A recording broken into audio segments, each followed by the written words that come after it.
What's up, gamers? Red Dragon here, and we are talking about digital pricing on console games and how it blows big O donkey balls. So we've talked about how the pricing for a physical copy is a lot more than a digital copy, of course. A digital copy, you have to have the servers to store it on, but come on. I'm sure it costs a lot less than actually having to pay people to put discs in a plastic covering, all of the materials that you have to buy. You have to print off the artwork, so that's paper, that's plastic, that's a disc. All those things you're having to invest money in, then you're having to ship it, you're having to pay people to do all this shipping and to package it up and everything else.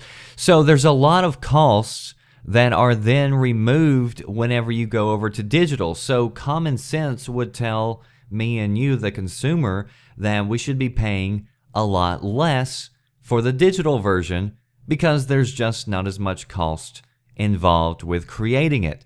But instead, it's almost like the Twilight Zone, because you go and you look at the digital pricing on stores, whether it's Sony or Microsoft, and these prices are a lot of times more than what you would pay for a physical copy.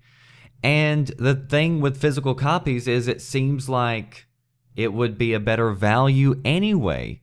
And with the better value, I mean you actually get something physical that you can come and get and take in your hand. You can take it home, put it on the shelf, display it. You get a manual inside. Sometimes you get coupons. Then you can take that game and, oh, your friend wants to try it this weekend? Well, sure, yeah, I'm going to be busy, so go ahead, take it with you. See if you want to try it out so that you can go buy it if you decide that you like it. Oh, I'm done with this game now? Well, this one still has value. So now I can turn around and I can sell this and make some of my money back from the game and from the money that I had originally invested in it. So there are so many more pros and benefits to actually having a physical copy. You would think that they would want you to get a digital copy, because at least with a digital copy, that is the perfect DRM. You can't sell it and you can't trade it. And, you know, for some reason, for their reason, you go to buy a digital game and it actually costs more than the physical. So why is that? Well, I've read remarks from both Nintendo and Sony whenever they were talking about digital pricing for games. Nintendo's argument, on one hand, was that they say their software is worth that money. So if they're selling a game for 60 bucks, I guess that's what a Wii U game sells for now. If they sell that for 60 bucks, whether you're buying it physical or digital, they say it's the software that cost the 60 bucks. So they don't want to diminish the pricing of their games, because, of course, if they went to their shareholders and everything and they said, hey, we're going to lower the price of our games because our game is devaluing, well, then that doesn't look very good. So Nintendo is saying their digital pricing is high just to make sure that the value of their software remains high. Sony, they were talking about how really you don't bite the hand that feeds you. And when it comes down to it, honestly, me and you are not Sony and Microsoft's biggest consumers.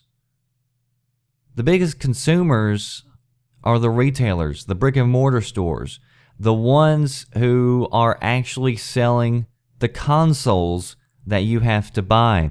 They're actually the ones selling the most games, because these retailers, they buy the games up in bulk, so they get a discount on it, and then they turn around and then they sell it to you. So once they make the purchase to get those games, it's not like they can return them if the games don't sell. So they are taking a chance and a bet that they can remove and get rid of all this inventory that they end up buying up. So Microsoft and Sony, they don't want to piss off people like GameStop, people like Walmart or Target or anybody else. Raleigh! Shut up! And you got to also remember that a lot of these people, they don't just sell their consoles and their video games. They also sell their tablets and they sell their TVs. So it's in their best system to make sure that everybody stays happy. And they've got a nice little ecosystem when it comes to cash flow flowing around. And that's why a lot of these companies did come out pretty vocal whenever Microsoft announced originally that they were going to try to go all digital. And you saw places like, you know, everybody was really up in arms saying this is not the way that you want to roll. This is not the road you want to go down. And I know that I've heard it argued that if we did allow Microsoft to go down that path and they did go all digital, that we would probably be seeing cheaper prices right now. But honestly, if they could do it then they would be able to do it now. I realize, though, that the majority of the money that is set aside for the pricing is set by the publisher. So really, you know, we're talking about Sony and Microsoft, and yes, they do play a part in it. They do play a part. But the other part of this equation is the EAs, the Ubisofts, the Activisions of the world. They're the ones that are really making sure that there is a certain price point placed on the game. So instead of us, you know, always focusing on Sony and Microsoft, we do have to keep that in mind. And that, you know, that's one thing where if you look at, you know, PlayStation, they talk about they give away free games. Well, nothing's free in this world, and PlayStation is actually having to buy those games that they end up giving away for free. Now, the idea is that they know not everybody is going to download this game, even if they give it out for free. There's only going to be a percentage that will end up buying it. So it's not like they have to buy every single user on their console a free game. They just offer it up. If nobody takes it, okay, well, we only have to pay the publisher a certain amount for however many keys we ended up giving away. So there is some cost benefit into it. It's not like they just, you know, pick a game out of a hat and it's like, okay, well, this is going to be the one we give out today. Same thing with retailers. You go into a store and they've got all sorts of promotions going on for Xbox or whatever else, or you see a big poster and an advertisement up there. You know, it's not because GameStop just decided, hey, let's try to help Microsoft sell more consoles or anything. You know, more than likely there was some deal in the works there that caused that promotion going on. Now, some promotions are run by the stores, and like Amazon, you may see where you can get a game a lot cheaper on their website, and it's because they want you to come to their website and use it for other things. So they may actually be taking a cut, and they may be using their own incentives and own money in order to make that cut, in order to move that inventory, because you have to remember, if it's physical copies, then they have to store that inventory somewhere, which costs money to own these warehouses and everything else.